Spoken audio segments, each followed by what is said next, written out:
Meus nobres colegas advogados, eu gosto de falar de pé, porque eu trago vários materiais que complementam o conteúdo do livro, e eu quero mostrar a vocês toda a ampla atuação de nós, advogados, podemos fazer hoje. A advocacia hoje ela é ampla, com novos campos que surgiram, e vocês poderão observar isso e poderão também utilizar-se desses novos campos para poder advogar. Vamos começar. Por favor, uma passagem. Isto é a imagem do planeta Terra, para que vocês entendam a grandeza do Brasil. Nós somos um continente. Então, veja o tamanho do território brasileiro. Veja que, na imagem você não visualiza muito bem, mas aí está ali o mapa do estado de São Paulo, e está ali a Rosa dos Ventos, onde ela está dentro da capital de São Paulo. Porque São Paulo, ele é a locomotiva do Brasil. Eu costumo brincar com os demais brasileiros de outros estados, que São Paulo não é só a locomotiva, nós somos a locomotiva, o vagão e tudo que vem junto. Porque de cada R$100 que circular no Brasil, 70 circulam em São Paulo. De cada 100 ligações feitas, 50 ligações saem e entram do estado de São Paulo. 52% da frota nacional de veículos roda no estado de São Paulo. Então, tudo que vamos falar de São Paulo é gigantesco. Então, todos os outros estados, municípios, têm como referência a cidade de São Paulo e o estado de São Paulo, se quiser fazer alguma coisa de melhoria em seu município.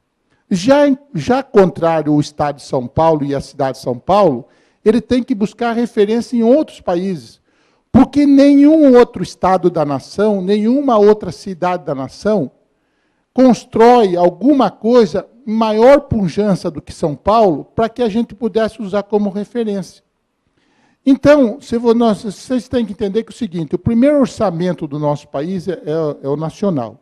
O segundo orçamento do nosso país é o estado de São Paulo. E o terceiro orçamento do nosso país é a cidade de São Paulo. Depois que vem Minas Gerais, Rio de Janeiro, Minas Gerais, Rio Grande do Sul. Então, se nós hoje vamos discutir questões ambientais, temos que olhar o que está acontecendo em outros países do mundo, seja nos Estados Unidos, seja na Europa, seja na China. Isso também para as obras viárias ou qualquer coisa que ligue à questão ambiental. Porque nós somos tão grandes e as nossas cidades são imensas que no Brasil nada temos mais como referência para atender a demanda de nossas necessidades. Então, cabe ao advogado, hoje, olhar essas questões mais à frente, para poder ele advogar, seja para uma empresa, ou seja para um governo municipal, ou para qualquer coisa, para poder ele ter uma visão de futuro, para ele poder enxergar a sua cidade, o seu estado, para ter um plano de metas para 2030, para 2040, porque senão você não tem referência. Então, é isto que eu quero que vocês entendam. Então, olha o tamanho do Brasil, nós somos um continente, e tudo que o Brasil fizer em questão ambiental, porque é o que nós vamos abordar, o resto do país, no caso São Paulo, ou a cidade de São Paulo, e o Brasil, no caso, o resto da América Latina toda vai conosco. Se aqui as questões ambientais forem mal, toda esta América Latina inteira vai com nós.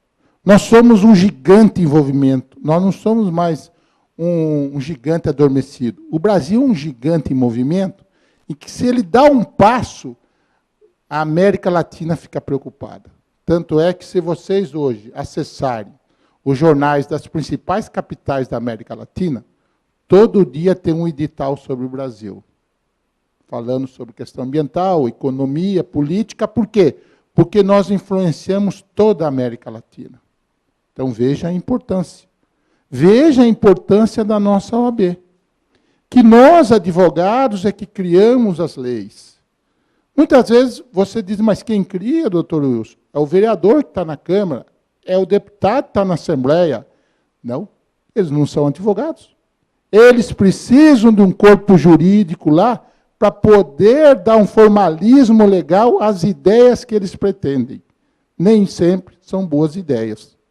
Então, cabe a nós, advogados, nas questões ambientais, pensarmos qual é a forma mais adequada para que os nossos legisladores, seja no âmbito municipal, estadual, federal, possa criar uma legislação mais adequada ao nosso país. E lembrando que cada região, a legislação tem que ser diferente.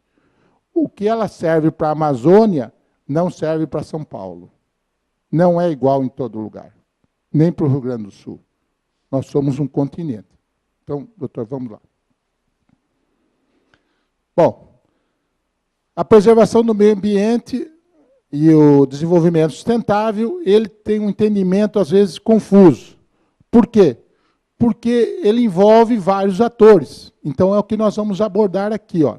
É um novo modelo de desenvolvimento que, como base, esses 4 grandes pilares. Meio ambiente, energia renovável, cenário inovador com 6 atores principais e cidades globais. Certo? Que, no caso, cidade global é São Paulo. Se nós somos a 5ª maior cidade do mundo, nós temos que olhar o que as outras 4 estão fazendo para podermos atendermos às nossas necessidades. Nós já somos uma cidade global. Então, o próximo, por favor.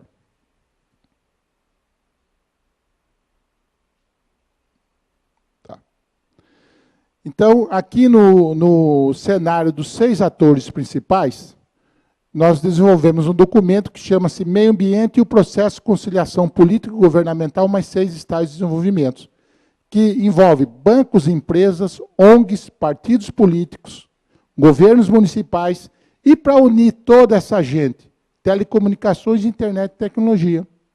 Porque imagine só os senhores, se o senhor for um advogado, amigo de um vereador aqui de São Paulo, e lá no seu bairro tem uma questão ambiental ligada ao córrego, por exemplo, o senhor pode propor alguma coisa lá porque o vereador apresente na Câmara Municipal.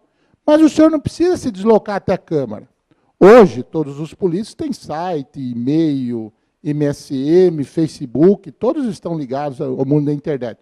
O senhor pode fazer uma fotografia lá do córrego, naquela situação que ele se encontra, elaborar uma proposta de lei e encaminhar para o vereador. Porque temos que lembrar que nem todos os vereadores são advogados. E, às vezes, os vereadores também não têm uma assessoria jurídica. A maioria das vezes tem uma assessoria política. E eu às vezes, falo aos vereadores, aos prefeitos, o seguinte, presidente Wagner, vereador, prefeito, esse assessor político vai pôr o senhor na cadeia. Já o assessor jurídico, não. Se o senhor fizer qualquer coisa e antes do senhor assinar, a sua assessoria jurídica assinar junto, tenha certeza que o senhor não vai parar na cadeia. Porque o assessor político, presidente, disse para o vereador, pode fazer tudo, o senhor é vereador, o senhor está mandando, faz o que quiser. Faz. E acabam fazendo. Só que eles acabam depois tendo todo esse problema com a lei. Por quê? Porque a maioria das prefeituras ainda hoje, e isso eu quero lembrá-las aos nossos advogados e advogadas, quem for do interior, não tem uma assessoria para assuntos jurídicos. Não tem um secretário de assuntos jurídicos na prefeitura. O que eu proponho, quando eu faço palestra nas subseções do interior, é que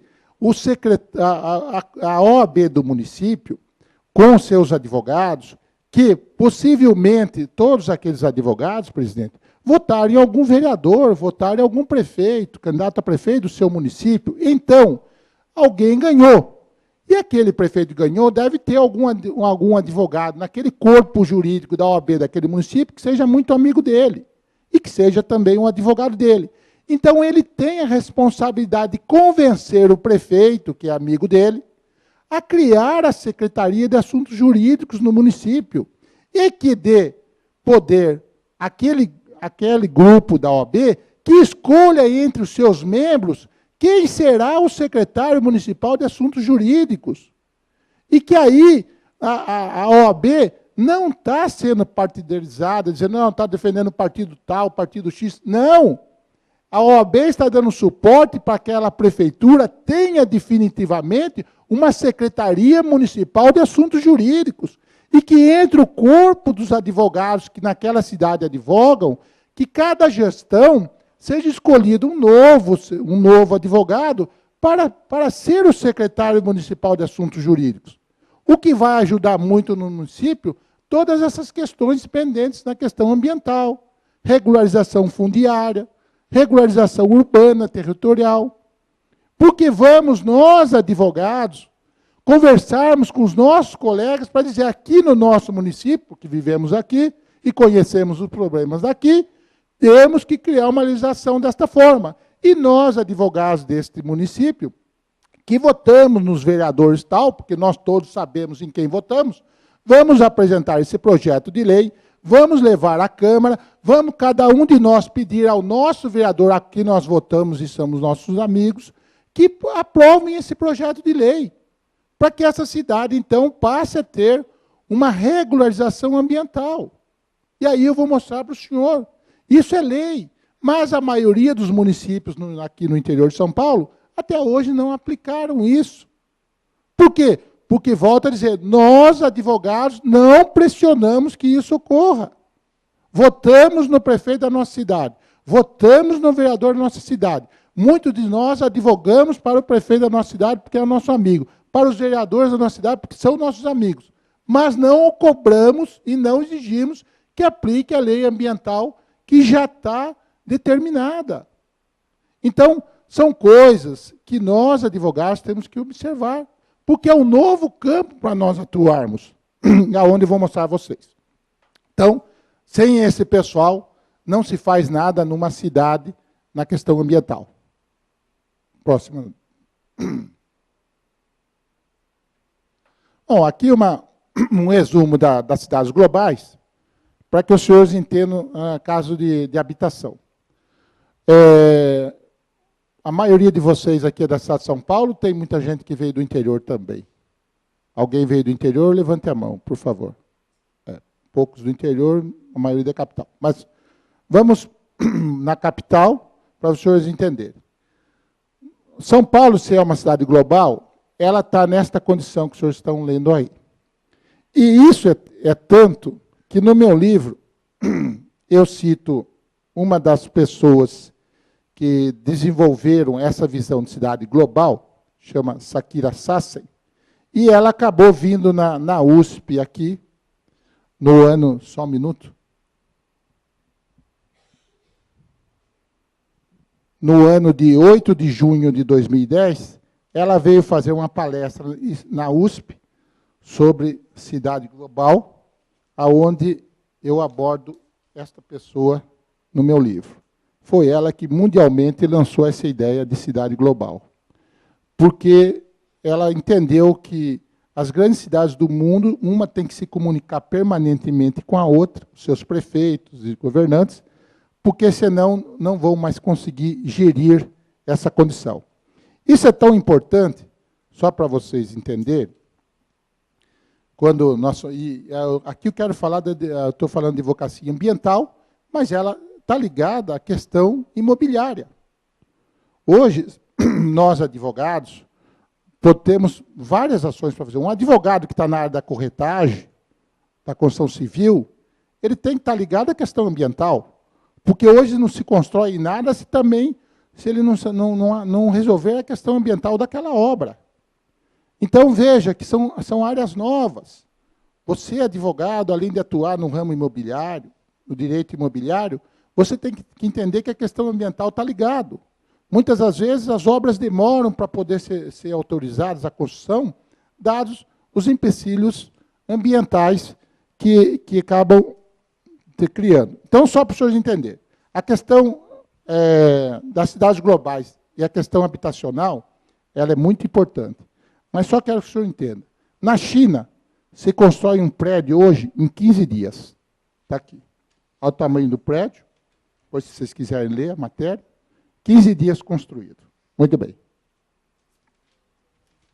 Aqui no Brasil, por isso que eu digo que o governo, não importa quem seja o governo.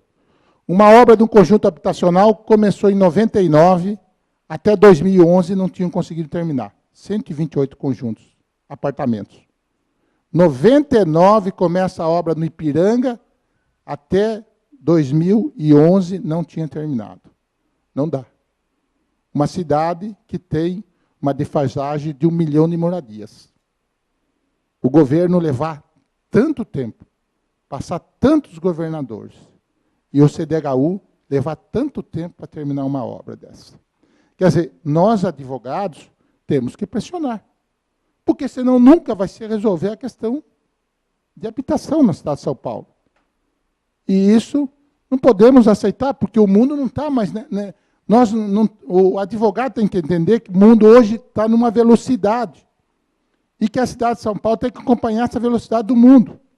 Não se pode a China construir um prédio em 15 dias, sendo que nós levamos infinidade de anos para ver se conseguimos entregar um conjunto habitacional com 128 unidades. E quando você falar, meus senhores, se a cidade de São Paulo tem uma defasagem de 1 milhão de moradias, se vamos nessa velocidade, nem daqui 500 anos resolvemos o problema. Então, nós, advogados, só temos uma vida para viver, e uma geração. É nessa geração que nós temos que pressionar para que essas coisas mudem. Então, para que os senhores entendam que as questões ambientais, uma coisa está ligada à outra. Não tem como escapar. Não tem como pensar de forma diferente. Vamos para a próxima. Então, veja bem, senhores. Quando eu falei naqueles atores e quando eu falei do Brasil, já em 2008, este documento do governo francês entendeu que o mundo ocidental, que na época eles entendiam que era Europa e Estados Unidos, já não era mais detentor da iniciativa econômica e estratégica da forma como era em 94. Então, os senhores têm que entender que o poder político, econômico do mundo, ele mudou. Ele não está só centrado em dois polos, como até 1994, eles entendiam que quem dominava o mundo nas questões econômicas e políticas eram os Estados Unidos e a Europa. Hoje não. O Brasil é a 6ª economia mundial. Mas nós não nos comportamos como sendo a 6ª economia mundial. E que isso reflete no mundo.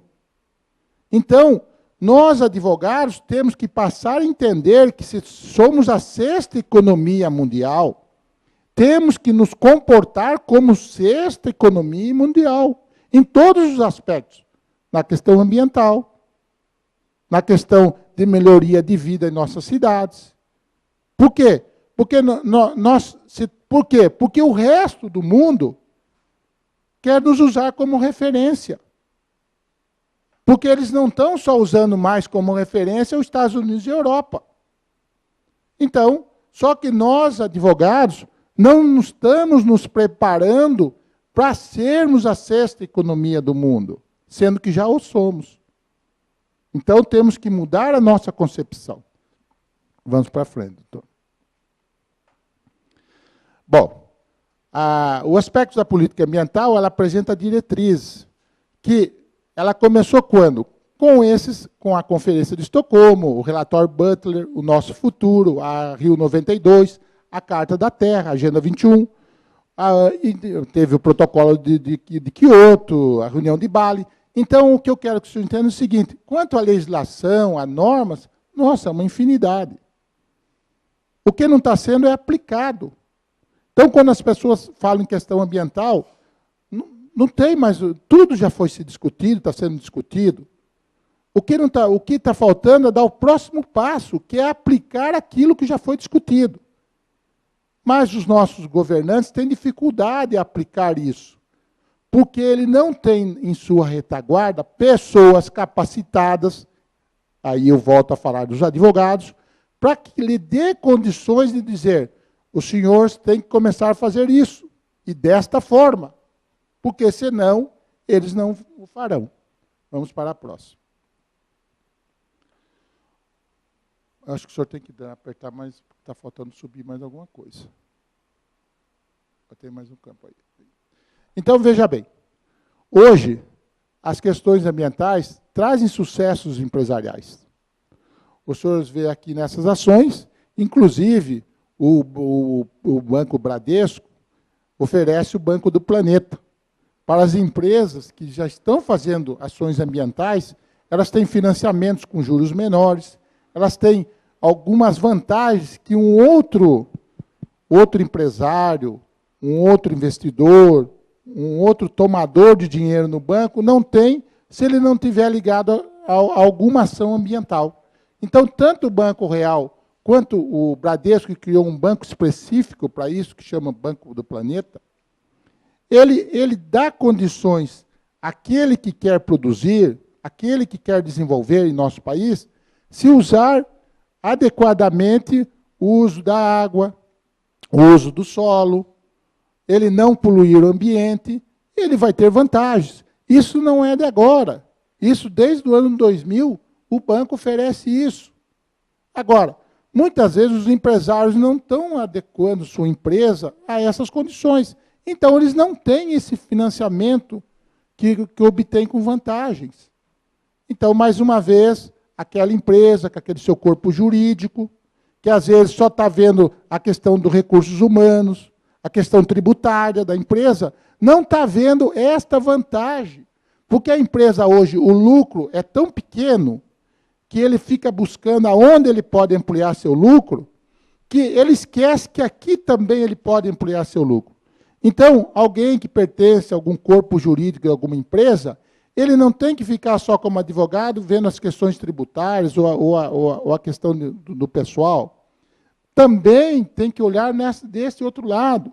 Bom, se a minha empresa adequar isso aqui, nós vamos ter um financiamento com juros menores, com isso vamos pagar uma carga menor, e isso reverte em lucro para a empresa. Então, o advogado daquela empresa também tem que olhar por este lado. Agora, são novas ações. É uma nova forma de advocacia. Que, claro, para um advogado mais idoso, em fim de carreira, ele não vai buscar mais esse entendimento. Mas para vocês, jovens advogados que estão iniciando na carreira, ou já iniciaram, mas tem pouco tempo, isto é o futuro. Porque lá em 2040, 2050, vocês vão estar advogando. Então, tem que olhar por aí. Vamos pela próxima.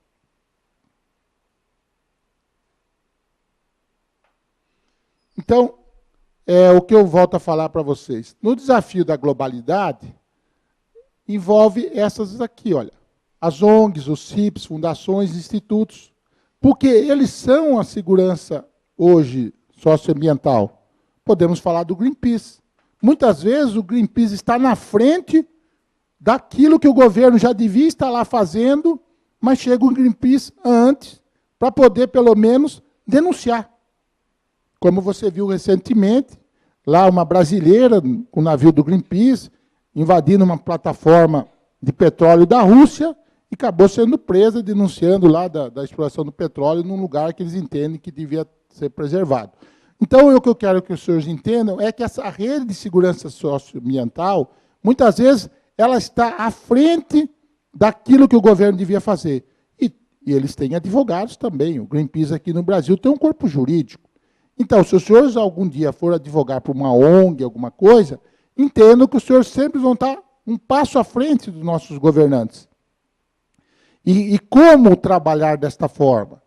Mas é um campo novo, é uma área nova do direito. Então, são visões que os senhores precisam começar a enxergar. Poxa, eu estou vendo, mas não estou vendo lá na frente. Precisa começar a enxergar lá na frente. Essa é a luz no fim do túnel. Porque, senão, você ficar naquela advocacia tradicional, nossa, todo mundo, aqui na minha cidade, todo mundo já advoga nessa área. Mas tem outras áreas.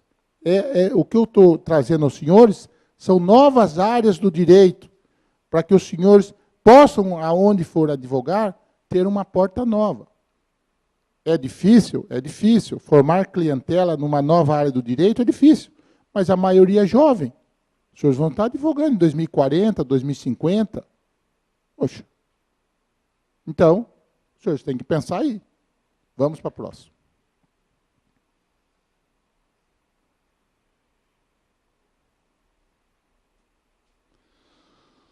Bom, nesse sentido, o caminho a percorrer são os governos municipais. Então, olha como eu já falei aos senhores. Por que é importante criar a Secretaria de Assuntos Jurídicos no interior? Já na capital isso existe há muito tempo. Por quê? Porque desde 2006, desculpe, a Assembleia Legislativa passou a competência aos municípios. Então, olha, desenvolvimento produtivo sustentável e preservação do meio ambiente. Esta nova postura de responsabilidade social requer uma gestão pública pautada pela relação ética e transparente do poder público com o cidadão, elaborando a realidade do presente momento, vindo incentivar a criação da Frente Parlamentar da Agenda 21, nas câmaras municipais de sua cidade, conforme dispõe a Resolução 849 de 2006. Então, vamos ver o que diz a resolução, e, professores, pode subir mais um pouco. Pode subir. Aí. Então, veja, desde 2006, a Assembleia Legislativa passou a competência aos municípios. Como o governo já passou a competência aos municípios, com a educação. Hoje a educação está municipalizada, hoje a saúde está municipalizada. Por quê? Porque no município é muito mais fácil você ver e resolver o problema ambiental do que nós, lá no município, por exemplo, Presidente Prudente, que estamos aqui nessa ponta do Estado, ou em Bananal, que estamos aqui nessa ponta do Estado, esperarmos que a Secretaria Estadual do Meio Ambiente ou a CETESB resolva o problema ambiental que está acontecendo hoje no nosso município. Então, o governo, já entendendo que é impossível ele cuidar de todas as questões em todos os municípios do Estado de São Paulo, desde 2006, ele passou essa competência. Então, veja bem, adoção de políticas públicas que atendam a necessidade da Agenda 21. Traçar diretrizes de esforço em parceria entre setor público, privado e sociedade civil, mediante ações voltadas à estimulação do desenvolvimento da Agenda 21. Incentivar a criação da Frente Parlamentar da Agenda 21, locais nas câmaras municipais do Estado de São Paulo. O que, na grande maioria, não foi feita. Até hoje. Então, desde 2006, está lá a legislação, e que não, por quê? Porque aqueles advogados do município do interior, ou que desconhecem a lei, ou que não se atentaram a isso, não exigiram dos seus governantes, seja do Poder Executivo ou Legislativo, que criassem essa lei, para que eles pudessem participar. E aí ele criar a legislação municipal do meio ambiente, que é a grande jogada, que é o que eu vou mostrar agora para os senhores. Então, veja bem, com esse instrumento, se lá no município do interior, porque aqui em São Paulo, a Secretaria do Meio Ambiente da Prefeitura já fez isso. Então, se lá no interior eles tivessem criado esse organismo, porque também, olha, nobres advogados, às vezes eu faço palestra no interior, visito a Câmara Municipal, a Prefeitura, falo com o prefeito, e pergunto, prefeito, aqui tem a Secretaria Municipal do Meio Ambiente? Não. Por que o senhor não cria? Isso vai me gerar gasto, eu tenho que criar mais uma secretaria, isso não. Eu digo que o senhor não tem que criar nada. Está tudo pronto. Aí ele disse, por que, Wilson? O senhor não tem a Secretaria da Agricultura do município? Tem. Lá já não tem a Casa da Agricultura? Tem. Lá o senhor não tem os secretários, funcionários, todo o equipamento, telefone, mesa, cadeira, carro? Tem. Muito bem. O senhor só vai acrescentar um nome, Secretaria Municipal da Agricultura e Meio Ambiente. Só que o senhor vai ter um supersecretário, que ele vai ocupar 2 pastas. Mas a vantagem é que quando ele vier para São Paulo, para poder falar com o secretário de Meio Ambiente, Bruno Covas, ele vai ser atendido. Porque se ele vai lá e o secretário, o chefe de gabinete, o atende e diz, mas quem é o senhor? Eu sou o secretário municipal da Agricultura da cidade X. Aí ele vai dizer, mas não é aqui. Aqui é a Secretaria do Meio Ambiente, o senhor tem que ir lá na Secretaria da Agricultura. O senhor está entendendo que ele não vai ser atendido, as questões ambientais do município não vão se resolver e os recursos que eles tinham direito de receber não vai ser repassado. Porque ele não criou essa estrutura. Porque eles ficam dizendo, mas eu vou ter gasto, o senhor não vai ter gasto nenhum, o senhor vai ter sim um supersecretário, que ele pode concorrer com o senhor nas próximas eleições. Porque ele vai estar acumulando 2 pastas que têm recursos, tanto da agricultura quanto do meio ambiente. E são 2 pastas hoje visíveis. Então, muitas vezes os prefeitos não fazem isso de medo de, quando ele cumprir os mandatos de 8 anos, aquele seu secretário ser um forte concorrente para ser o candidato que ele não queira.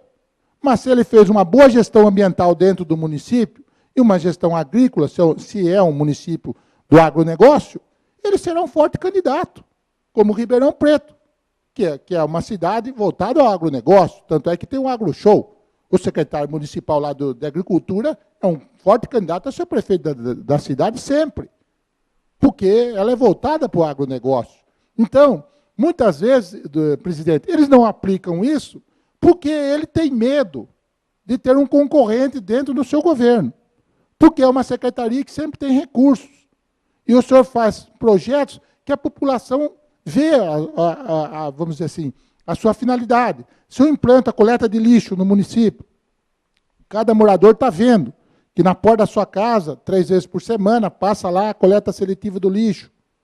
Se eu dou, como eu vou mostrar para os senhores aqui algumas vantagens, o morador vai estar vendo o que eu vou falar agora. Então, vamos lá.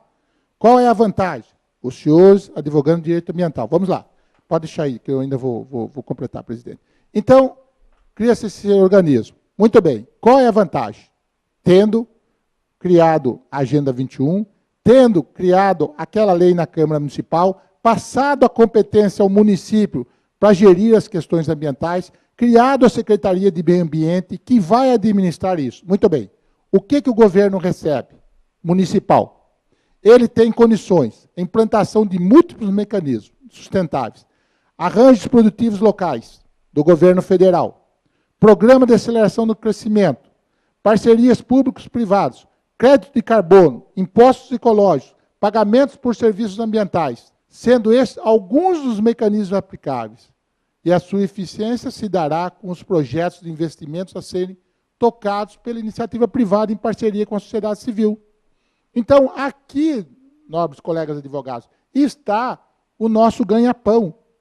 Está essa nova oportunidade de nós termos mais recursos nos nossos escritórios. Por quê? Agora que eu vou explicar para vocês que querem atuar no direito ambiental. Vamos para a próxima, doutor. Então,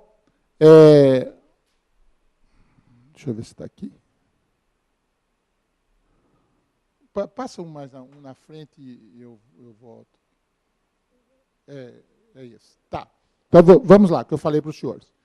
Se ele, a prefeitura teria que criar isso para poder, nós como os advogados, podermos desenvolver toda a nossa atividade.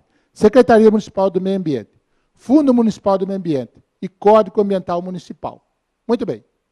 Capacitar tecnicamente a Secretaria Municipal do Meio Ambiente para assumir licenciamento ambiental local, passando, inclusive, a coordenar a execução conjunta de ações e projetos dos diversos órgãos envolvidos, que se refere ao Programa Municipal de Desenvolvimento Sustentável. Entenda bem.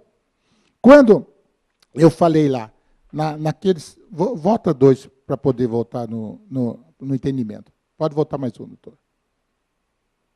Aqui, ó. Quando eu falei nessas condições, criado aquela secretaria, o Fundo Municipal, aquilo, veja bem, eu como advogado, estou advogando numa cidade do interior. Eu tenho um cliente, ele é um produtor rural. Ele tem uma área na sua propriedade rural de APP e uma área de reserva legal. Muito bem. Ele não pode explorar. Mas, aquilo, se ele puder explorar, ele ia ter um ganho X. Nós temos que olhar que o produtor rural, que tem aquela propriedade, é como os senhores que aqui em São Paulo, que tem um apartamento que os senhores compram, não para morar, para alugar. Uma casa que os senhores compram, não para morar, para alugar, mas estão impedidos de alugar aquela casa. Quer dizer, o produtor rural, que tem a sua propriedade rural, e parte da sua propriedade hoje ele está impedido de usar, é como se os senhores tivessem 10 imóveis adquiridos em São Paulo, pudesse alugar 9 e um o senhor estivesse impedido de alugar. Mas está lá investido o seu capital. E que o senhor não pode ter retorno. Então, os senhores têm que entender por quê. A maioria das pessoas que residem em São Paulo não compreendem hoje a questão da propriedade rural, porque não a tem. Então, não vem na concepção de nós, advogados, como é a vida da propriedade rural e da produção rural. Então, é a minha nova visão para os senhores advogados. Então, aquele produtor rural que ele vai ter uma parte da sua propriedade que não vai poder usar, estar impedido, dado a reserva legal e a área de APP, nós, hoje, porque somos obrigados a fazer o georreferenciamento de nossas propriedades rurais, saberemos exatamente qual é a metragem daquilo que não podemos usar. Mas naquela metragem, ou quando a propriedade é muito grande, são alqueires que ele não pode usar. Então, aqueles alqueires que estão impedidos de usar, meu presidente, ele, naquele lugar, ele poderia pôr tantas cabeças de gado para engordar. Ele poderia produzir arroz, tantas sacas de arroz, ou tantas sacas de soja, ou de milho. Qual é o valor disso que ele está deixando de ganhar? X. Então, nós vamos criar uma lei para ele receber por isso. Por isso que nós temos aqui o imposto ecológico, pagamentos por serviços ambientais, porque nós queremos que ele preserve. Mas ele está deixando de ganhar. Ele tem que ter uma compensação disso. Ou nós queremos que ele recomponha a mata. Nós temos que pagar por isso. Sabe por quê, senhores? Em 1979 a 83, nós tivemos um secretário de Agricultura aqui, chamado Afife Domingos, que hoje é o nosso vice-governador. Veja bem a data, 79 a 1983. E que o governo do Estado de São Paulo, com o Banespa, que era o Banco do Estado, fez um projeto a fundo perdido para o produtor rural, que a Casa da Lavoura procurava o produtor rural no interior e dizia: desmate a sua várzea para plantar arroz. Nós vamos dar dinheiro para você a fundo perdido, porque o governo estava pensando em aumentar a produção de alimentos. E aí, o produtor rural, chamado à Casa da Lavoura, pelo engenheiro agrícola da Casa da Lavoura, dado todas as condições para ele, que ele ia receber o financiamento pelo Banespa, sem precisar devolver o dinheiro, porque era fundo perdido, o que ele precisava é plantar, ele derrubou a mata ciliar da área de várzea e plantou.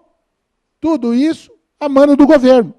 E hoje, nas cidades do interior, ele está sendo penalizado pelo Ministério Público, porque o promotor e o juiz entendem que, no cumprimento da lei, porque eles têm também que cumprir a lei, esse produtor rural está sendo penalizado e multado, porque ele é obrigado, com os recursos dele, recompor a mata ciliar na várzea da propriedade dele. Sendo que ele desmatou sim, mas ele desmatou a mão do governo, para aumentar a produção de alimentos. Então, essas distorções que nós, advogados, temos que levar aos legisladores para dizer: tem algo errado. Isso não está certo. Porque muitas vezes a senhora tem um juiz na sua comarca, um promotor na sua comarca, que são gente muito jovens. São juízes com 22, 23, 24 anos, promotores, bem jovens. E que agora, me parece que mudou a legislação, não pode juiz com uma idade X, abaixo de X, mas tem aí promotores com 24, 25 anos. Muito bem.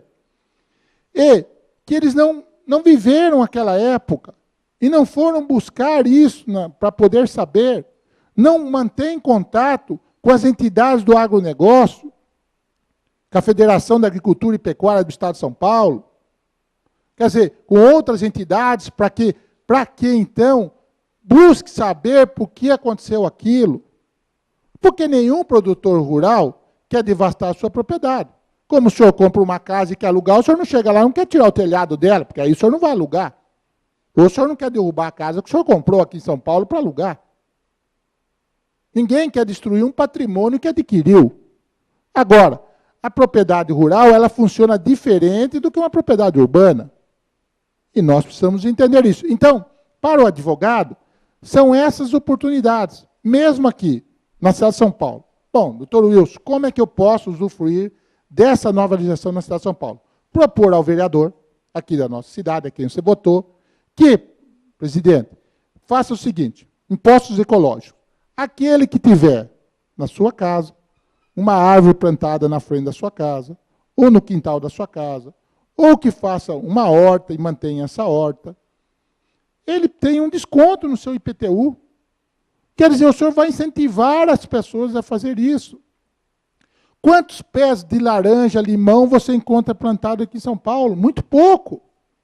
Então, se o senhor quiser plantar um pé de laranja na sua casa, um pé de limão, quem tiver espaço para isso, um quintal, claro, o senhor vai ter um desconto no IPTU. Quer dizer, aquele advogado que quiser advogar nessa área, vai poder propor isso ao vereador. E aí, ele vai procurar pessoas que tenham propriedade, que queiram fazer isso, ele vai cobrar pelo serviço dele, porque também aquela pessoa na sua propriedade urbana vai passar a ter desconto no IPTU.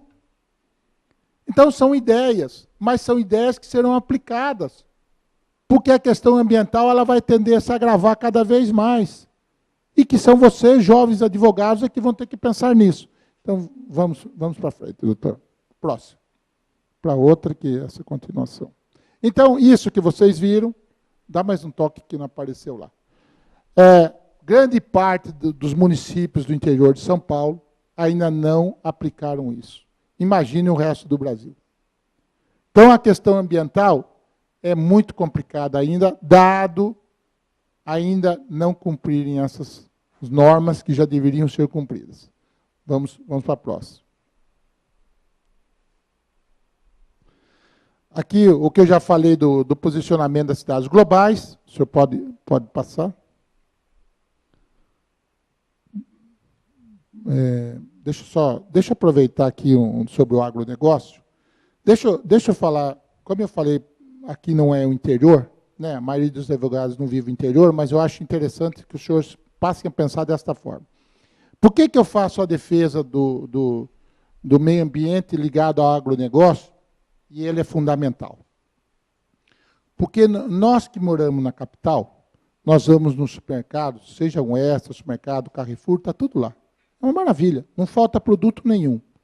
Só que os senhores não entendem a cadeia de produção, como que aquele produto chega. Os senhores querem saber de comprar o leite barato. Pagar R$1, R$1,20 no leite, então é uma maravilha.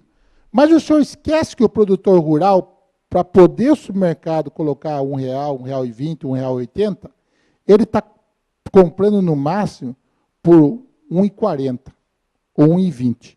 Aquele produtor rural conseguiu vender o litro de leite a 35 centavos, 40 centavos. Porque ele vai vender, por exemplo, para Vigor. Para Vigor processar o leite para poder mandar para o supermercado. Isso é uma cadeia de produção que todos têm que ganhar.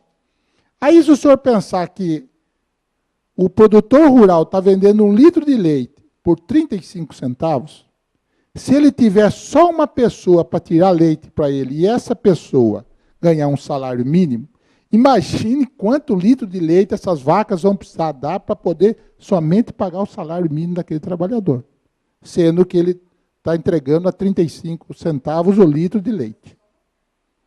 Entendeu? Aí o senhor bota lá uma pessoa para trabalhar para o senhor para tirar leite e ganhando só um salário mínimo.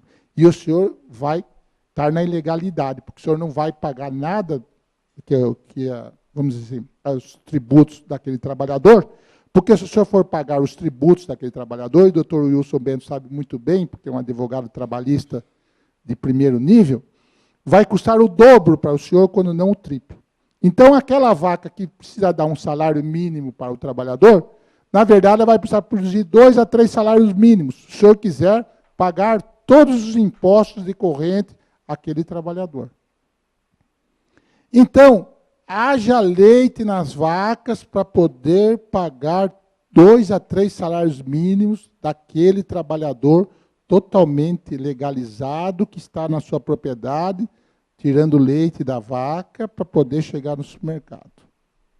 A cadeia produtiva é complexa, complicada, e por isso que ainda na produção rural nós temos um trabalho que não é totalmente legalizado, porque não se consegue cumprir todas as normas da legislação. Mas vamos no que interessa. Este livro é muito interessante. A Longa Marcha dos Grilos Canibais, de Fernando Renache.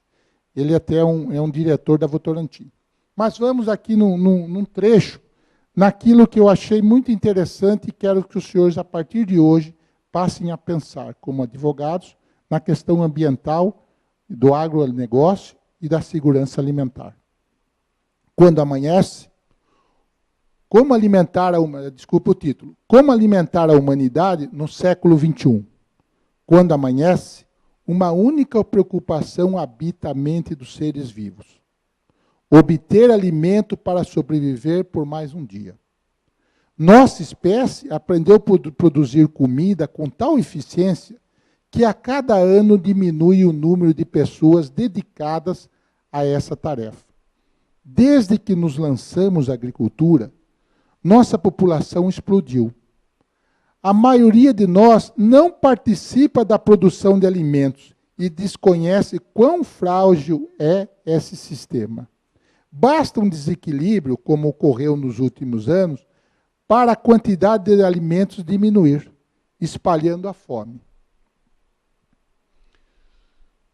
Agora imagine um lote. A humanidade que habita esse planeta corresponde a um lote imaginário de terra cultivada.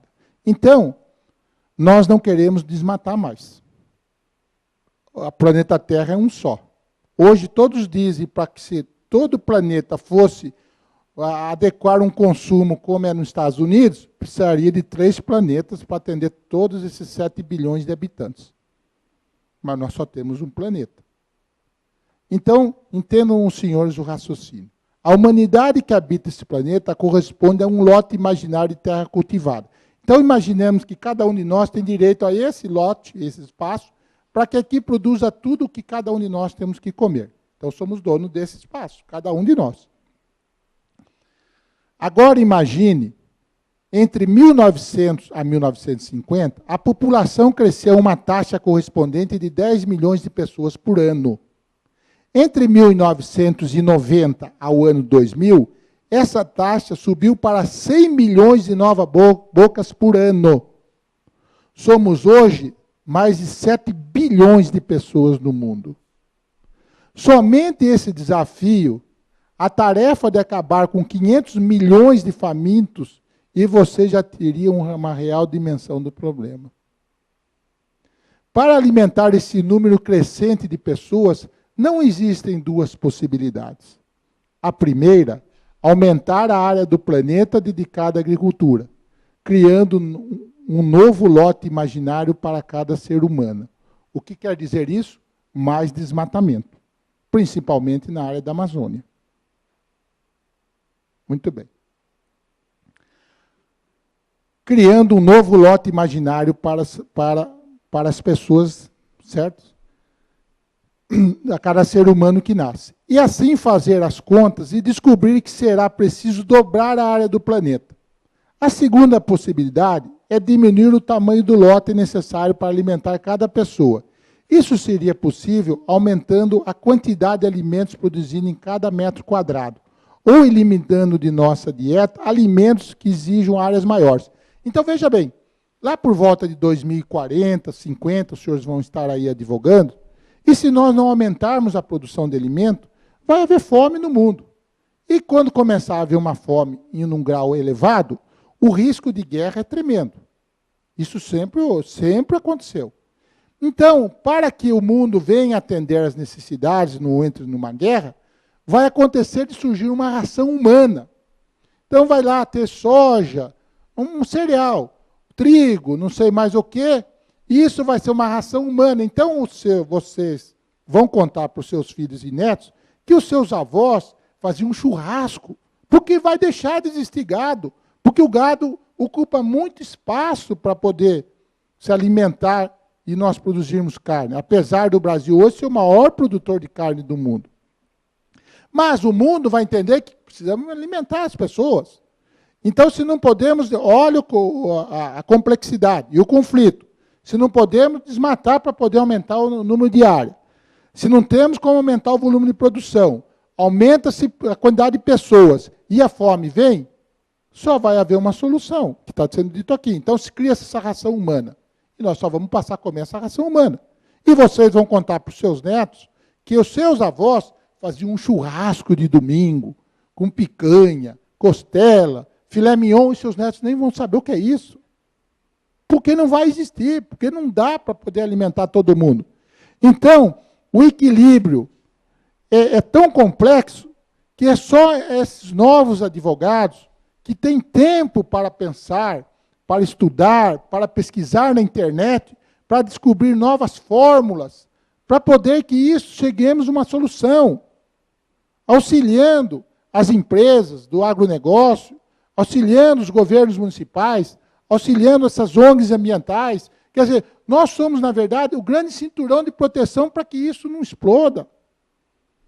Levando caminhos, ideias novas, legislações novas, para que consigamos achar um caminho. Então, para que os senhores entendam, tudo está ligado à questão ambiental. Então, vamos aqui, porque isso ainda é interessante. A segunda possibilidade seria diminuir o tamanho do lote necessário para alimentar cada pessoa. Isso seria possível aumentando a quantidade de alimentos produzidos em cada metro quadrado ou eliminando de nossa dieta alimentos que exijam maiores áreas. A solução adotada pela humanidade entre 1950 e 2000, que também já não serve mais, foi aumentar a produtividade. Nesse período, a produção de alimentos multiplicou por 3, enquanto a área plantada aumentou 30%. A razão foi a introdução de novas tecnologias, como adubo químico, os pesticidas, as novas variedades de vegetais. A combinação dessas tecnologias recebeu o nome de Revolução Verde. Então, imagine o que teria acontecido com as florestas se a produção de alimento tivesse se expandido sem a introdução de novas tecnologias, somente aumentando a área do planeta. Só que também melhorar a produção, todo esse avanço, ele tem um limite, porque cada vez mais ele vai diminuindo essa possibilidade de aprimoramento. Você aprimora, mas ele já não aprimora com uma distância maior do que antes. Como um corredor de 100 metros. Se há 100 anos atrás ele conseguia evoluir a tantos metros a mais, hoje são centímetros a mais. A diferença do corredor que corre 100 metros. Porque já não é mais possível evoluir como evoluía numa distância no passado. Também a produção agrícola, está ocorrendo isso, a não ser que vamos ampliar as áreas. Aí ocorre esse desmatamento, porque a única área no mundo que é vasta, que tem, nós detemos 12% da água potável do mundo, que temos área vasta para plantação, com tudo, é a Amazônia. E vai ter que acabar se desmatando a Amazônia. Isso vai criar um problema sério. Agora vai chegar esse momento de dizer que morre de fome, ou desmata lá e produz. Quer dizer, o mundo está chegando numa encruzilhada. Como mudar isso? São essas mentes jovens, desses novos advogados, que têm a internet, que é um mundo para vocês fazerem pesquisas, trocarem ideias, para poder achar formas novas, para levar as empresas, aos institutos, às casas de agronomia, a todo esse pessoal, para pensar diferente e acharmos a solução. Por quê? Quando só o governo quer achar solução e os nossos governantes não entendem de legislação, eles criam falácias, fantasias. Então, veja aqui. Bolsa Família, Assistência Social e Alimento, do governo federal. É bonito isso, porque eles conseguem fazer um material que, se você procura, não acha nada que está aqui. O direito à alimentação, que foi votado pelos deputados e senadores, agora é lei. Maravilha. Eles criaram uma lei lá. Né? Então, vamos lá. Agora é lei. Alimentação é direito de todos. Programa Fome Zero. 3 refeições por dia. Eu dar 3 refeições por dia aqui na Praça da Sé com o programa do Prato Feito, é fácil. Logística, alimento, estoque, é fácil. Eu quero que os senhores levem 3 refeições por dia lá na Amazônia, onde o cara sai de barco de Manaus e anda 3 dias de barco para chegar no lugar onde ele mora. E aí, se ninguém passar de barco lá daqui uma semana e passar alguém e dizer para ele assim, ó, daqui para trás acabou tudo, e se mais 15 dias ninguém passar, ele começa a acreditar que acabou tudo. Porque ele está lá, num lugar que ninguém passou de barco fazem 15 dias. E o último que passou disse para ele que daqui para trás acabou tudo. E que muitas vezes o cara não tem um rádio, não tem uma televisão. Por quê? Se ele quer ter televisão lá, ele tem que ter por satélite. Então, os senhores têm que entender que dizer dar 3 refeições por dia é fácil aqui no estado de São Paulo. Mas é muito complexo nas outras regiões do Brasil. Mas vamos lá. Agora é lei. Alimentação é um direito de todos. Todos têm o direito à alimentação de qualidade e em quantidade suficiente. Já não temos quantidade para poder produzir, para atender todos. Não temos áreas disponíveis para produção de quantidade, para atender o que diz aqui a todos. Muito bem. Por isso, o governo federal está organizando o Sistema Nacional de Segurança Alimentar, o SISAM. O SISAM funciona para garantir comida boa e por preço baixo para quem precisa. Como funciona o SISAM? O SISAM une os esforços do governo federal, dos governos estaduais, do governo distrital e dos governos municipais. Cada um deles entra com a sua parte, dinheiro, terreno, prédios, funcionários. O objetivo é um só, construir uma rede de programas para acabar com o problema de fome do Brasil. É aquilo que eu falei, aquela legislação municipal, que a maioria dos municípios não criou para receber os recursos, para poder implantar os projetos, inclusive esse, que não tem como implantar se não for feito aquilo que nós já falamos. Muito bem, o governo fala tudo isso e ainda diz aqui. Muito bem. O Programa de Aquisição de Alimentos da Agricultura Familiar, o PAA, o governo apoia os pequenos produtores da zona rural. Precisa achar esses apoios. Né? E aqui, para finalizar. Se você é agricultor familiar, procure saber se este PPA existe na sua cidade. E pergunte na prefeitura como se inscrever. Ou ligue para 0800 707 203. Isso no papel. Digo para os senhores que 70% das cidades do Brasil não tem isto. Sabe por quê? Porque se não criar isto, não dá para se aplicar isso. Entendeu? Isso é muito bonito. Os deputados, os senadores criaram isso. Mas depende do município. E o município, para se adequar a essas coisas, depende de criar uma legislação ambiental municipal. Senão, é só papel. Fica tudo aqui no papel. Mais uma vez, dependemos de nós, advogados, a convencer o vereador do nosso município, ao prefeito do nosso município, que aplique isso, para que isso funcione. Isso é um conjunto. É como eu te dou um carro, mas não te dou gasolina. O carro não sai do lugar. Não basta só dar o carro. Tem que também dar a gasolina. Então, nós ficamos nessa situação. Porque, mas o governo fez isso. Mas o governo fez uma parte, mas ele depende de um complemento para que isso funcione. Os complementos não estão sendo feitos. Então, cabe a nós, advogados. Mas vamos lá. Vamos passar, doutor. Que eu quero. Tá, isso é o que nós já falamos. Pode ir para frente.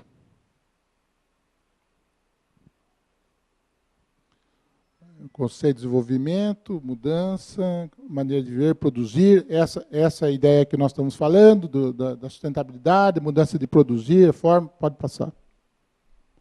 Protocolo de Kyoto, que já foi, para vocês poderem entender a legislação, né? Tudo isso pode passar, doutor. Todos os países. Conferência de Bali, então, só para os senhores entenderem, olha aqui, e nada dessas metas estão sendo cumpridas, quer dizer, o senhor vê lá, metas de 2012 não foi cumprida, meta para 2020 quer dizer, da forma que estamos hoje, não atingiremos as metas de 2020. Quer dizer, para 2050 pode ser. Se os senhores que estão aí hoje, realmente, vamos atingir aquelas metas de 2050. Então, o advogado de hoje precisa pensar desta forma. Ele não é mais o advogado do dia a dia. Ele tem que pensar à frente. Você tem que se programar à frente. A advocacia de hoje é passado. Se você vai advogar por mais 30 anos, essa advocacia é passado. Como? Certos advogados com mais idade, que estão tendo dificuldade hoje em trabalhar com os processos informatizados. Toda essa digitalização que chegou ao fórum, alguns advogados de mais idade têm dificuldade. Por quê? Porque eles estão numa advocacia do passado. Eles não se prepararam para essa advocacia de hoje informatizada. E eles poderiam ter se preparado, porque eles já eram advogados quando toda essa informatização começou lá nos anos 70, 80. Eles poderiam ter comprado aqueles primeiros computadores com 64K de memória, que é menos do que um reloginho hoje de pulso e começaram a aprender naqueles computadores muito simples e fossem evoluindo, porque eles pegaram todo esse trajeto da evolução da informática e eles estariam hoje aptos a trabalhar nesse mundo digitalizado, o que eles têm dificuldade, porque não enxergaram lá na frente, não viram que o mundo estava mudando em alta velocidade. Então, a advocacia de hoje, os senhores jovens advogados que estão começando, ela é a advocacia do passado. E que quando vocês, daqui 20, 30 anos, se vocês entrarem nesta advocacia e quiserem permanecer nesta de hoje, não terão trabalho daqui 20, 30 anos, como alguns advogados mais velhos estão deixando de advogar por não conseguir se adequar a essa informatização jurídica que está. Tanto é matéria que você vê na nossa revista da OAB. Este é um fato. É a evolução do mundo. Então, está aqui. As metas estão aqui. Precisamos começar a segui-las, principalmente nós advogados. Então, vamos para frente, doutor, mas aí eu quero mostrar para vocês, nobres colegas, a evolução. O advogado precisa enxergar lá na frente. Então, vamos lá. Esta revista Guia Exame Sustentabilidade, que saiu agora em novembro de 2013, é uma matéria recente, mas muito importante para nós advogados, quando eu quero que os senhores pensem lá na frente, pensem na advocacia daqui 20, 30 anos, é essa advocacia que eu vou estar inserido. Eu quero que o senhor prestem atenção no que eu vou ler aqui, de um professor americano, que eu acho que ele é uma referência mundial pelo que está escrito aqui. Eu vou ler o que a revista diz. Não o conheço, estou conhecendo agora, mas vou dizer o que é como referência.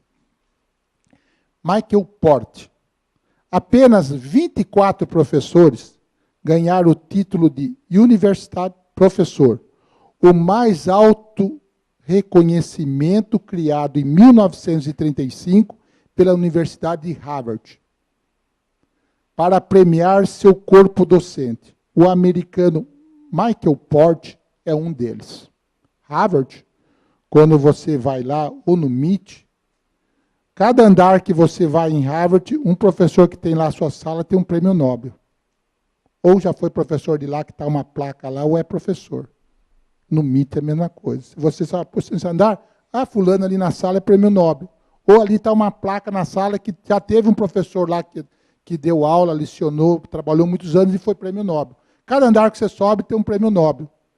Então, para este cara, em Harvard, ser um dos 24 premiados desde 1935, deve ser um gênio. E gênio, a gente tem que dar algum valor.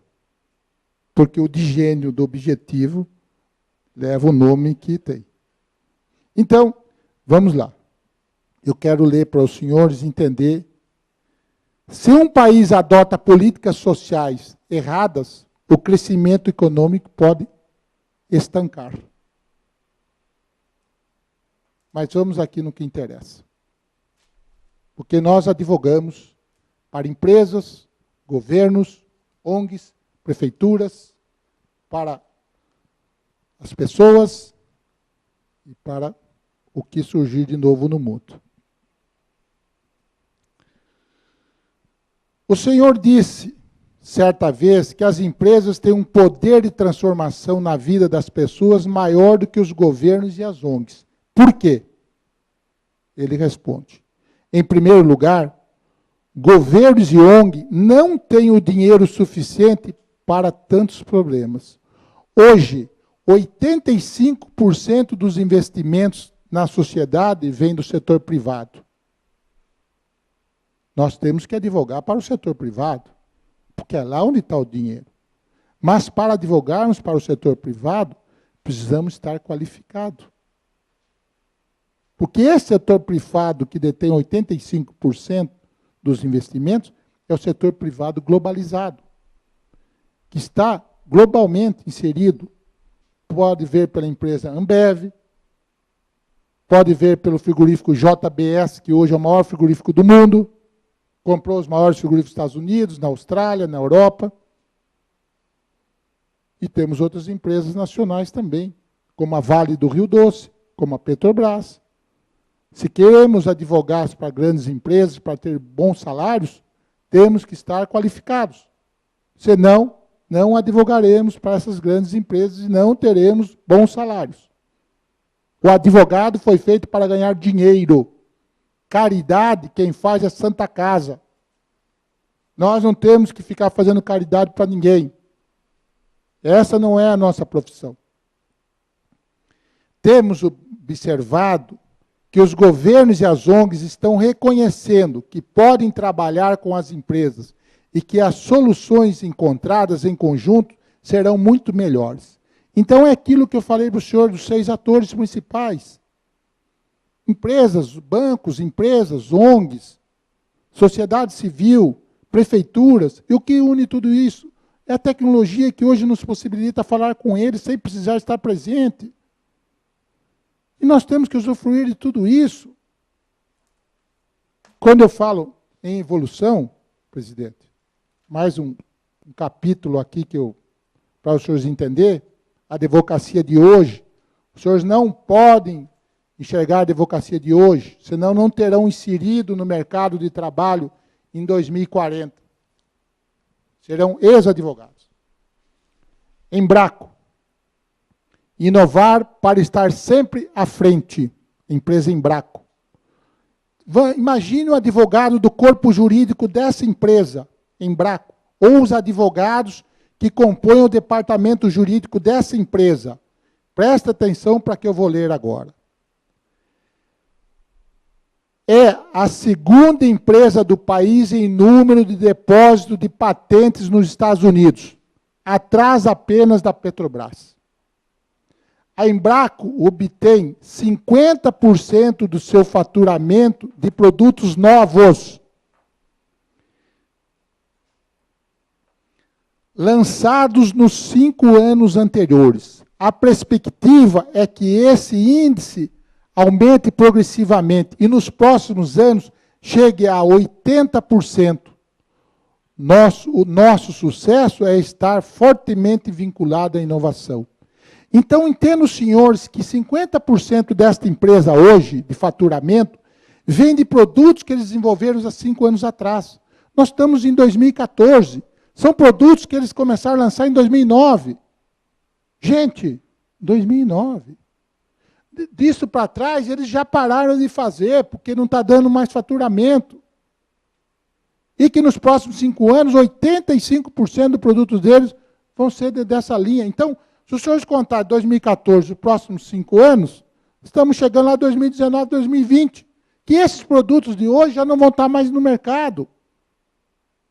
Então, veja o corpo jurídico deles, que tem que trabalhar internacionalmente para fazer os registros da patente. Olhe como é que os funcionários deles trabalham. Olhe como a diretoria deles enxerga o futuro do mundo. E se esses advogados nessa empresa não tiver com a mesma visão de futuro, daqui 5 anos eles já não estão trabalhando naquela empresa mais. Porque não conseguiram acompanhar esta velocidade de evolução que essa empresa está. Os senhores estão entendendo? Então, se eu quero fazer parte deste corpo jurídico da Embraco, eu preciso estar enxergando como advogado sempre lá na frente. Se eles são a segunda maior empresa do Brasil hoje em registro de patente nos Estados Unidos. E que 50% do que eles colocam na praça hoje e faturam, começaram a fabricar 5 anos atrás. Gente, esta é a velocidade do mundo do negócio. Esta é a velocidade que o advogado tem que estar hoje. Ah, mas eu não gosto disso. Se você não gostar disso, você não está inserido no mundo. Se você não gostar disso, nos próximos 5 anos você não vai advogar mais para ninguém. Para nenhuma boa empresa. Não vai ter nenhum bom salário, porque as empresas globais estão neste ritmo. Entenda, o advogado vai ter que estar qualificando sempre. Vai ter que ter mestrado, doutorado, vai ter que falar inglês. Senão, não tem mercado globalizado para ele. Esta é a realidade do mundo. E tudo isso envolve a questão ambiental. Porque mesmo que as empresas queiram avançar, elas têm que se adequar à questão ambiental. Porque se ela quer vender nos Estados Unidos, Tem produto que os Estados Unidos só compra se ele tiver adequado ambientalmente aquelas regras que os Estados Unidos exigem, aquelas regras que a França exige, que a Alemanha exige. Então, veja a complexidade do advogado nesta empresa.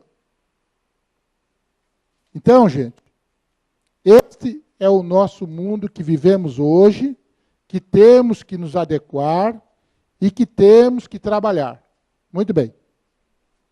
Deixa eu abordar aqui a questão ambiental, a legislação, o que diz, vamos voltar a abordar aqui essa questão.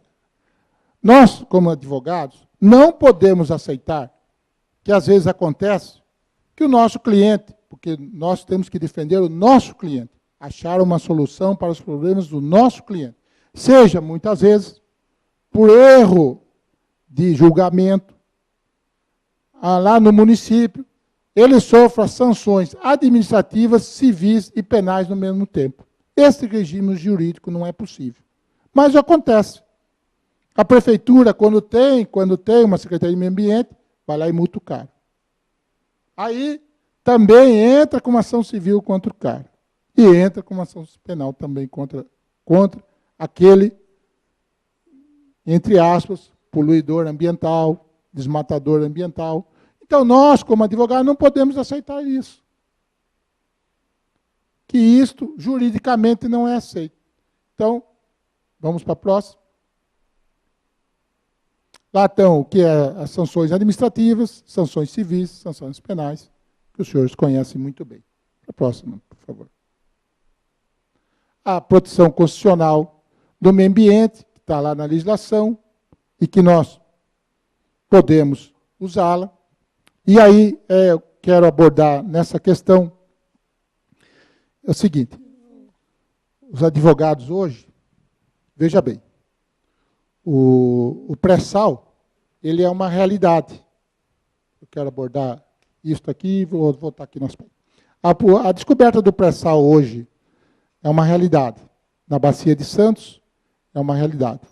O volume de produção, se realmente for verdadeiro esse leilão do Campo Libra, e com o que vai se produzir, pelo que eu estou lendo nos jornais, o Brasil se tornará o terceiro maior produtor de petróleo do mundo, perdendo somente para a Arábia Saudita e para o Irã. Se for verdade, toda essa estimativa que se espera em produção até 2040. Aí entra dois aspectos jurídicos novamente.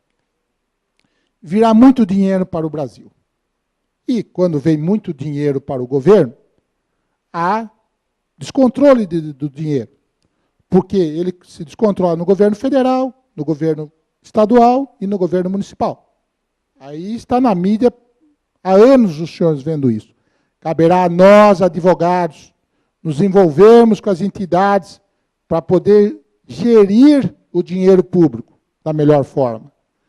Porque ele terá que ser aplicado no volume X na educação, na saúde, conforme está a lei, por causa do novo royalty do petróleo, mas ele só vai ocorrer isso se nós, advogados, estivermos atentos, se nós acompanharmos, para que seja realmente direcionado para aquilo que foi decidido. Porque, se for verdade o que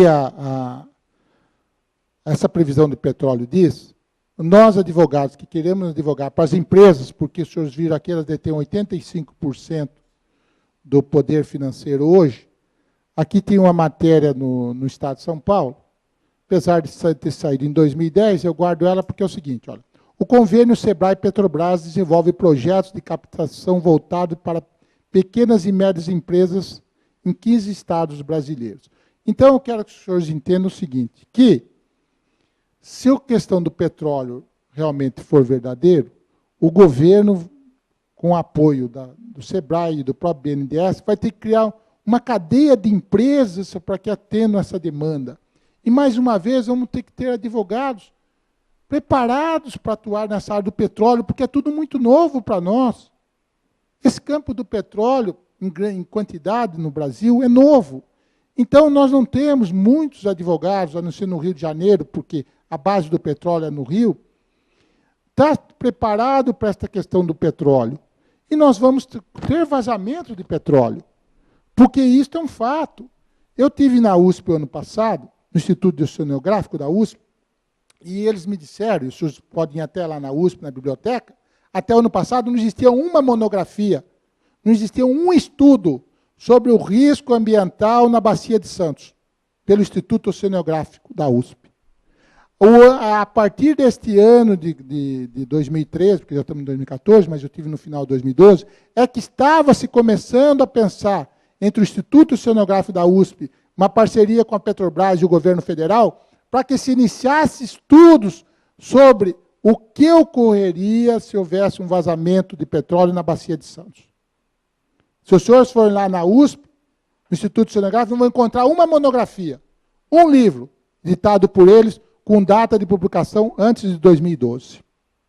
Porque não tinha nenhum estudo sério sendo feito por isso, enquanto foi descoberto em 2007, mas até 2012, o governo não tinha feito estudos ambientais sobre o impacto ambiental que pode ocorrer se ocorrer um vazamento. E o que eles me disseram? Wilson, vazamento ocorrerá. Só não sei quando. Por quê? Porque nenhum lugar do mundo se furou até hoje até 7 mil metros de profundidade para tirar petróleo. São equipamentos novos, são tecnologias novas, são operações novas que podem ocorrer. Acidente. Ninguém diz que quer provocar acidente, mas pode ocorrer acidente. Mas qual é a nossa vantagem como advogado? Advogarmos para essas empresas que vão estar envolvidas na cadeia de produção do petróleo, no ciclo completo. Por quê? Se houver um acidente ambiental de petróleo na Bacia de Santos, e nós advogarmos para uma daquelas empresas concessionárias que está explorando o petróleo na plataforma X, vamos advogar para eles, porque eu quero lembrar um caso de vocês em 2011, que a Chevron, uma empresa americana que perfurava petróleo na Bacia de Campos, no Campo Frade, houve um vazamento de petróleo, e que ela sofreu multas administrativas, processos que, no fim, teve que fazer um TAC com o Ministério Público Federal e pagar uma multa de 95 milhões de reais pelos danos ambientais, para que fosse suspenso um processo no Brasil de 40 bilhões de reais. Eu, como advogado, quero receber meus honorários. Só nessa causa, eu acho que eu já podia fechar a porta do meu escritório e ir embora para casa. Mas, para estar advogando para esta Chevron, precisaria ser um advogado altamente capacitado nessas questões, tanto ambiental como do petróleo. Então, entenda que são oportunidades novas que estão se abrindo, mas nós, advogados, precisamos estar preparados para isso. Senão, não iremos receber um pedaço desse bolo, que certamente outros colegas irão comer com maior satisfação, porque estarão preparados para poder estar lá, trabalhando para essas empresas que estão sendo construídas ou que já estão lá. Então, entendo, senhores, que vai ocorrer um vazamento de petróleo, com certeza ocorrerá. Só não sabe quando. Mas é um fato. Então, procurem os senhores que querem atuar nessa área ambiental, nessa área ligada ao petróleo, começar pela internet, pesquisar quem são as empresas concessionárias que estão explorando o bloco, quem são as empresas que compõem o consórcio, porque há uma cadeia nisso. Quem perfura, quem transporta, logística, quem transporta o petróleo já extraído, tem toda uma cadeia disso com uma variedade de empresas. Procurem, pesquisem, tentem mandar currículo para essas empresas e entrar no corpo jurídico dessas empresas. Porque quando ocorrer o vazamento de petróleo, e ocorrerá, os senhores, com certeza, farão parte daquele corpo jurídico que lá irá atuar, e se eles conseguirem diminuir um processo de 40 bilhões de reais que a Chevron sofria no Brasil para pagar uma multa de 95 milhões de reais, os senhores serão premiados por essas empresas, porque conseguiram diminuir o risco que eles sofrem. Então, isto é um fato real. Isto não é um sonho. Quando acontecer, quando os senhores lembrem de mim, há um ano X, há um tempo X, um advogado disse que aconteceu um grande vazamento de petróleo na Bacia de Santos. Mas vamos lá, o que interessa, para vocês verem esses novos campos. Vocês já estão querendo encerrar?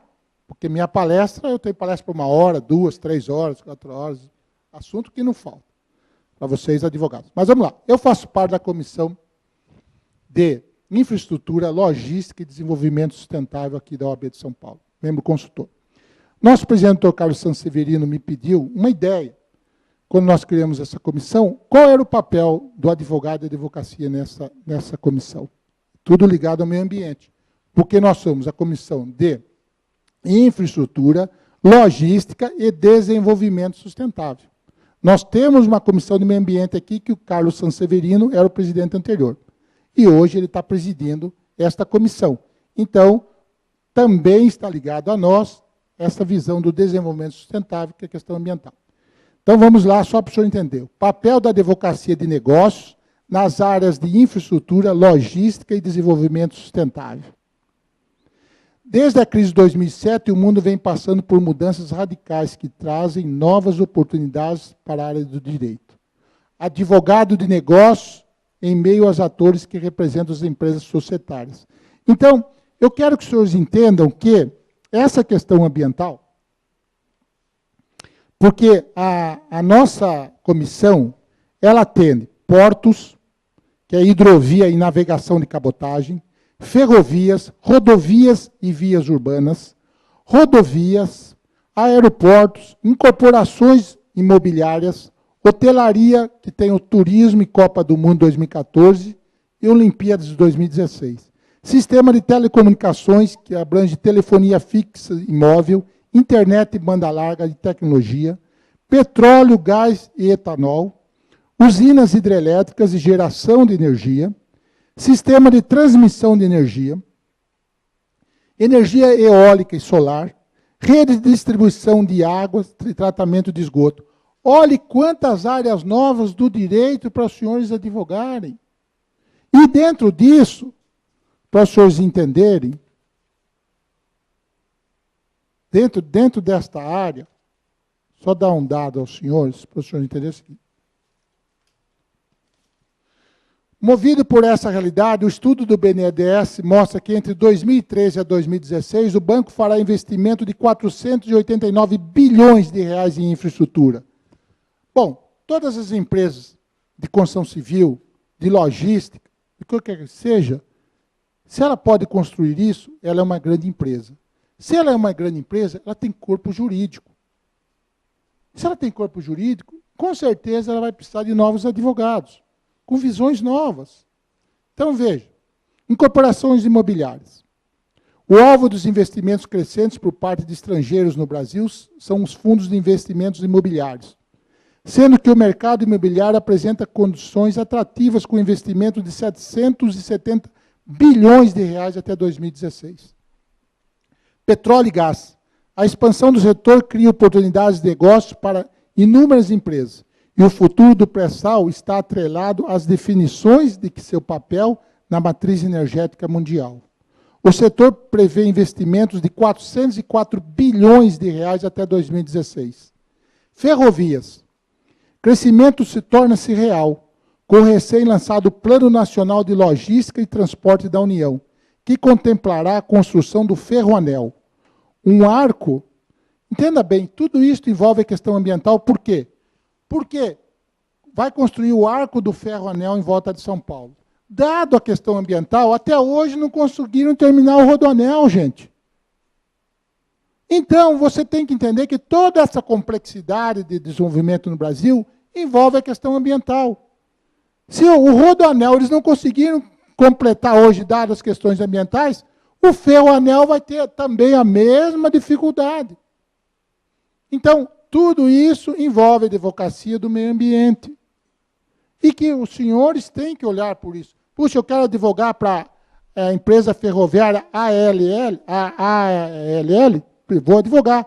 Mas eu preciso também ter conhecimento ambiental, porque se eles forem construir na iniciativa privada esse círculo do Ferroanel, eles vão sofrer questões ambientais. E eu, como advogado dessa empresa, vou atuar nessa área.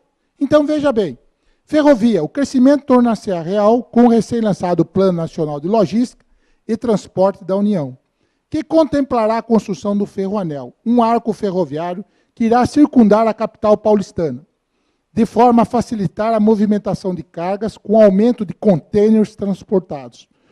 Dado que hoje é de apenas 3% o número de contêineres que chegam ao Porto de Santos por trilhos, além da vantagem econômica que se tem em logística ferroviária com contêineres, trará a facilidade de manuseio, permitindo a criação de um sistema integrado de transportes entre caminhões, trens e navios, e reduzindo o tempo gasto nos portos e os custos da viagem, preço cobrado pelo frete.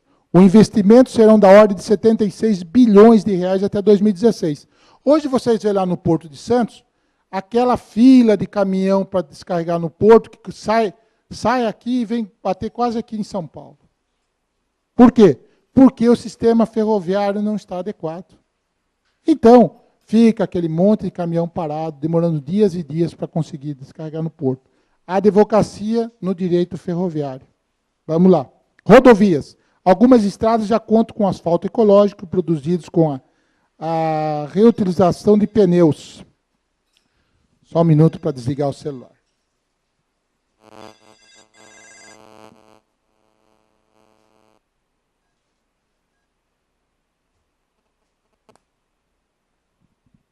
Gente, mais uns 15 minutos, vocês querem ir embora, eu termino. Mas o que eu estou passando para vocês são novas áreas para vocês atuarem. Rodovias. Algumas estradas já contam com asfalto ecológicos produzidos com a reutilização de pneus.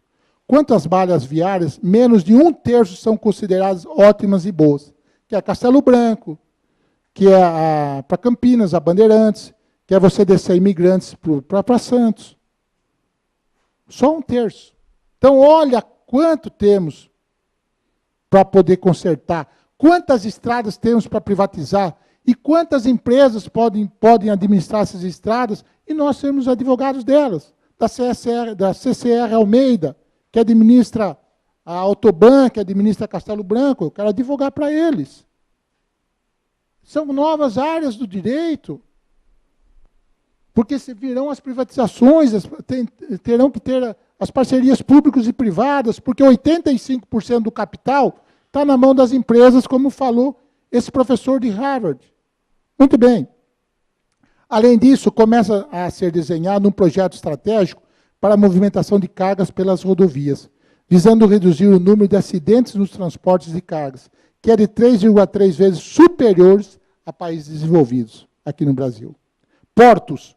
Em setembro de 2012, o Fórum Econômico Mundial divulgou um relatório sobre competitividade global de 144 países. No quesito infraestrutura, o Brasil ficou em 135.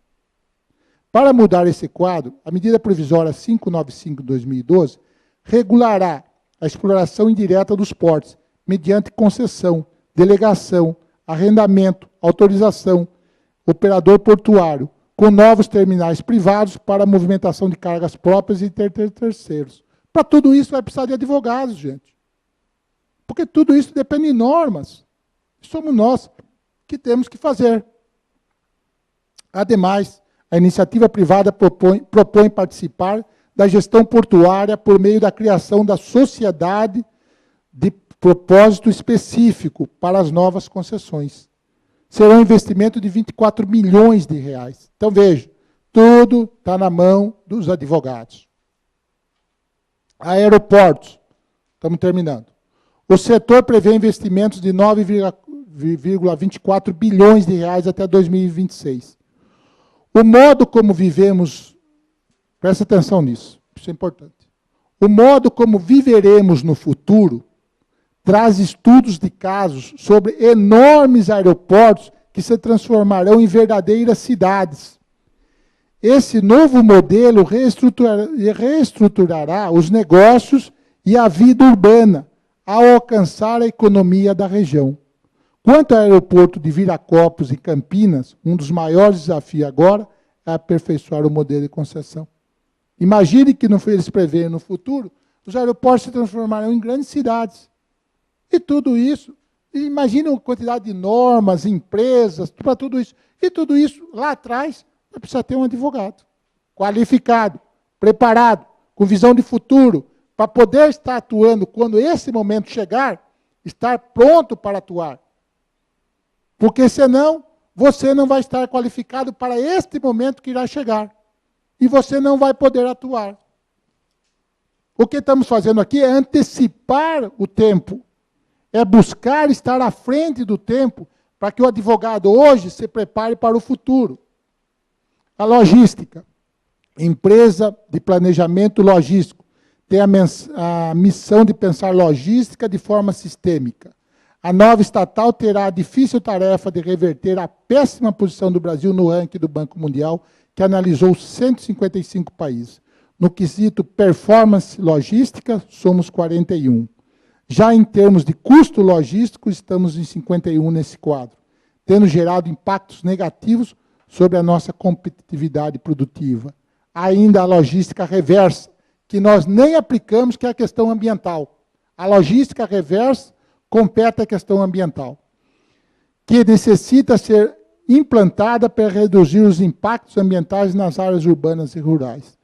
Então, com tudo isso, meus nobres colegas, vou deixar uma citação aqui do nosso colega advogado, Sérgio Leite Fernandes, na edição da revista da CAASP de fevereiro de 2013, na página 24.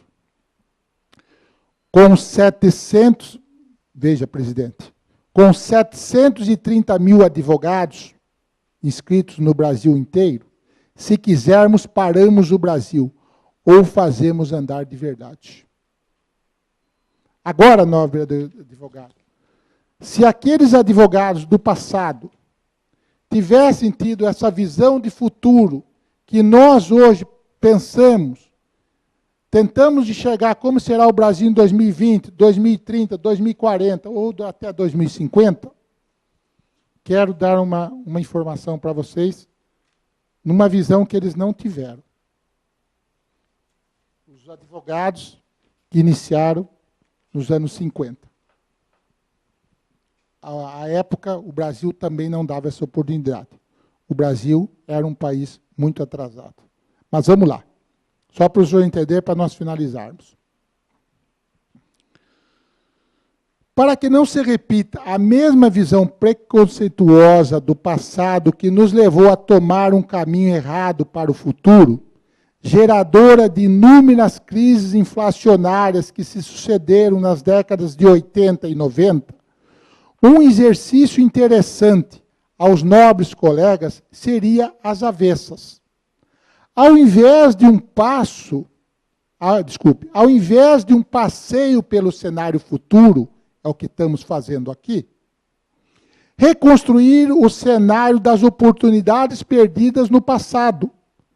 Sobre essa ótica, que taxa de crescimento econômico e de renda per capita teria ocorrido se os grandes projetos de infraestrutura e logística tivessem sido erguidos no Brasil para atender o mundo em processo de transformação acelerada daqui para frente? Então, se hoje nós vemos, como fantástico de domingo, os trens superlotados nas grandes cidades, metrô superlotado, se hoje nós temos problema de logística, tudo, é porque lá no passado, os nossos governantes não tiveram visão estratégica de futuro. Não pensaram, quem estava no governo, em 1950, não conseguiu enxergar um Brasil após o ano 2000. Sim, se falar, mas o JK teve uma visão de estadista, 50 anos em 5, teve, mas não houve continuidade. Os advogados que se formaram nos anos 50 também não são culpados, porque essas cadeiras não existiam no estudo. Direito ambiental não se estudava naquela época. Direito da informática nem se pensava. Então, claro que também não podemos dizer que os advogados naquela época não projetaram uma advocacia para o futuro, porque não foi passado a eles, nos bancos das universidades, certas áreas do direito que hoje são novas e que lá atrás nem pensavam, nem sequer imaginavam que iria existir. Hoje, sim, nós temos condição de projetar o futuro, pensar numa nova advocacia, e esta nova advocacia, do jeito que ela for, ela estará ligada e vinculada à questão ambiental. Não tem como, porque o desenvolvimento econômico de qualquer país estará atrelado à questão ambiental. Então, o advogado que for para a área ambiental, nobre colega, e quem quiser atuar nas outras áreas também, lembre-se que estará vinculado a isso a questão ambiental. Automaticamente, os senhores advogados terão que ter algum conhecimento da questão ambiental. Então, por isso, podemos encerrar a palestra, presidente? Por isso que hoje eu vim aqui fazer esta pequena palestra aos novos colegas advogados que estão aqui, principalmente aos jovens, início de carreira, que tenham certeza que nos próximos 30 anos, os senhores terão que enfrentar estas situações aqui colocadas. Não haverá advocacia, não haverá cliente para os senhores, se os senhores não enxergarem desta forma. Ficarão sozinhos, sentados em seu escritório, sem sequer um cliente aparecer. Porque não existe mais aquela advocacia, isto é passado, em que o advogado estava no escritório sentado, o cliente chegava com o seu problema, relatava o problema para o advogado pegava aquele problema, punha em cima da mesa e dizia para o cliente, fique tranquilo, irei resolver o seu problema. O cliente levantava e dizia, trabalhei com o Dr. Vadir Lu, Dr. Vadir, Dr. Wilson Bento, outro advogado que também junto com o Dr. Vadir atuaram por muitos anos. Dr. Vadir, obrigado, o senhor tirou um peso das minhas costas. Hoje, não existe. Hoje, nós, advogados, temos que fazer a advocacia preventiva, presidente. Temos que ir atrás do cliente. Temos que procurar qual é o problema que o cliente está tirando o sono dele. Temos que oferecer aquilo que ele quer, não aquilo que nós queremos. Porque o cliente hoje, ele consulta 1, 2, 3, 4, 5, 10 advogados, mais a internet. Quando ele conversa com você, ou procura você, ele já sabe o que ele quer. Já consultou a sua banca pela internet. Já viu se o seu escritório é aquilo que ele procura. Ele, quando é seu cliente, ele acompanha o processo dele todo dia pela internet. O senhor não tem só o seu processo desse cliente para cuidar no seu escritório. O senhor tem vários. Mas o seu cliente, presidente, só tem aquele. Todo dia ele acessa o site do Tribunal de Justiça para ver se houve o andamento. Aí tem um J concluso. Aí ele liga para o senhor 9 horas da manhã para saber se o senhor já viu o que saiu no processo dele. Aí o senhor disse que não. Porque ele, já quando levanta, a primeira coisa que faz é fazer isso. E aí, quando ele liga para o senhor e não encontra no celular, ele liga no seu escritório, ele te manda e-mail, ele passa MSM para você, e aí quando você vai falar com ele ao meio-dia, ou depois, que é quando você vai procurar, mas agora o senhor me ligou, eu já mandei um e-mail para o senhor, já passei SSM, já mandei um fax, já mandei tudo, já liguei para a sua secretária, liguei 30 vezes no seu celular, deixei recado no seu celular. Poxa, essa é a advocacia de hoje. E se o senhor fizer pouco caso, ele lhe abandona e vai embora. E pior ainda, não quer lhe pagar. Esta é a realidade. O Dr. Wilson Bento sabe muito bem disso, dados os cabelos brancos dele e os anos de advocacia que tem pelas costas ou pelos ombros. Então, nobres colegas, esta advocacia, advogados têm que estar na internet, têm que usar, aos novos advogados, usar todas as ferramentas possíveis e imagináveis. Oferecer serviço, ir atrás do cliente, dar cartão, procurar pela internet qual é o cliente, que tipo de cliente eu quero atuar, qual é o mecanismo que eu vou convencê-lo do que aquele meu trabalho é o que ele precisa. Este é o novo advogado do século XXI.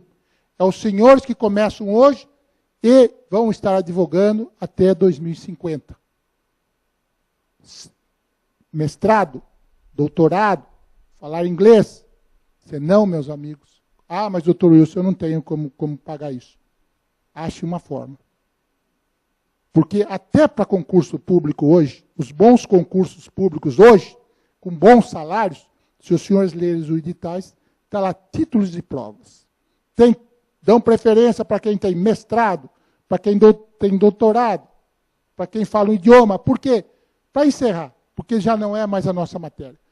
Olhe concurso público. Para qualquer área que vocês queiram. 200 vagas. 201 candidatos tiraram nota 10. Nota 9,9 você já não entra mais. Porque se os senhores olharem os editais dos concursos, não é só nota que faz o corte.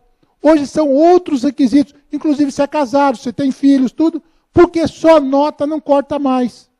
Porque o número de pessoas que tiram a nota 10 é superior ao número de vagas disponíveis. Então, aqueles que podem fazer o damásio, ficar lá 2, 3, 4 anos estudando, e sendo aquele concurseiro profissional que tem estrutura para prestar concurso, os bons concursos em todos os lugares do Brasil, com certeza passarão no concurso público. Esta é a realidade. Só vai advogar nesse século XXI, lá na frente, o advogado muito bem preparado. Quem não estiver preparado, jovens advogados, guardem isso, que lá na frente vocês vão lembrar. Não vão advogar. Vão ficar sozinhos, sentados na sala do seu escritório, seja no fundo da sua casa, seja em outro lugar, e não vai aparecer uma pessoa sequer. Por quê? Aquele que não pode pagar vai continuar na assistência judiciária gratuita. E aqueles bons clientes que você quer para poder ter um bom salário, para poder ter um bom padrão de vida, não vai estar qualificado para esse cliente, conforme as empresas que eu te mostrei. Esta é a advocacia. Nós somos hoje advogados de massa. Temos 710 mil advogados no Brasil todo. Advogado que não falta, se formos contar os bacharéis, então deve estar 2 milhões no Brasil todo.